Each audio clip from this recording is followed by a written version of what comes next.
You know that feeling when your hands are full, and someone holds out something else. Something bright. Something you've been wanting.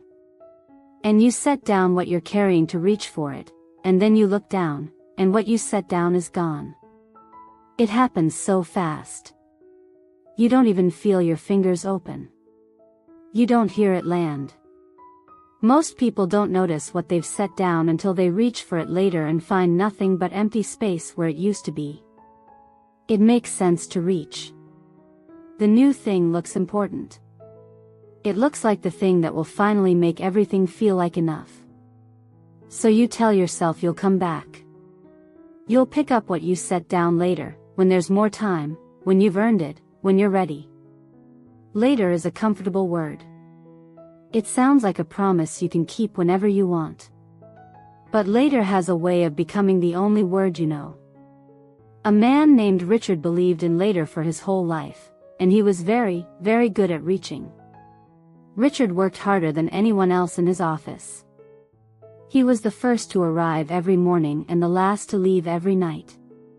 Each year brought a new title, a bigger desk, a higher window. People respected him. People admired what he'd built. From the outside, he had everything. He had a daughter named Clara. Every Saturday morning, she would come to his study door in her pajamas. Her hair still messy from sleep. And she'd ask if he wanted to walk to the park. And every Saturday, Richard would glance up from his papers and say, "Just let me finish this one thing." It was always one thing. One more email. One more call. One more project that couldn't wait until Monday. He bought season tickets for her school plays, her winter concerts, her Saturday soccer games. Each time an envelope arrived, he tucked it into his top drawer, unopened. He told himself he would use them next time. He was building something, he told himself. Building a life that would finally feel secure enough to enjoy. Building a future where he could sit down and stay. Where he wouldn't have to say "just let me finish this one thing" anymore. But that day never came. Clara kept growing, and the Saturday walks stopped being asked for, and Richard didn't notice when they stopped. He was too busy to notice the silence.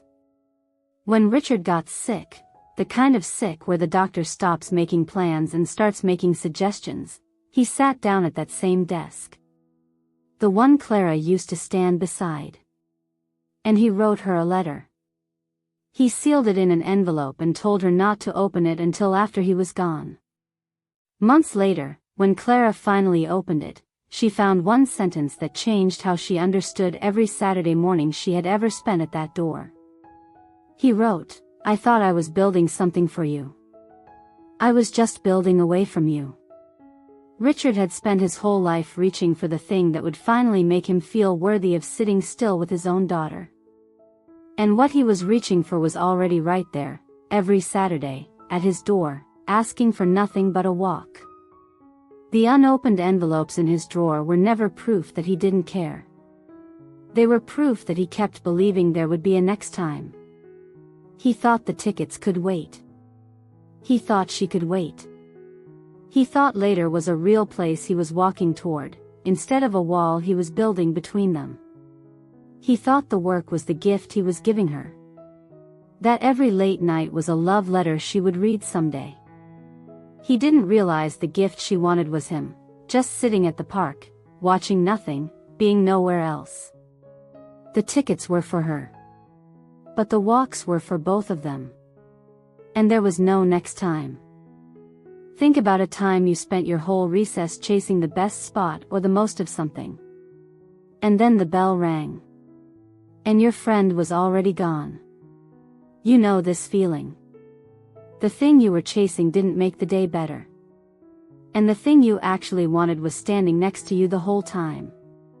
You don't have to earn what's already yours. You just have to look up before it walks away. Whatever age you are, the thing you're reaching for will always look more important than the thing you're already holding. This is true at 8 years old, and it is true at 80. But the thing you're holding is the thing you actually have. The thing you're holding is the real thing, and it won't wait forever.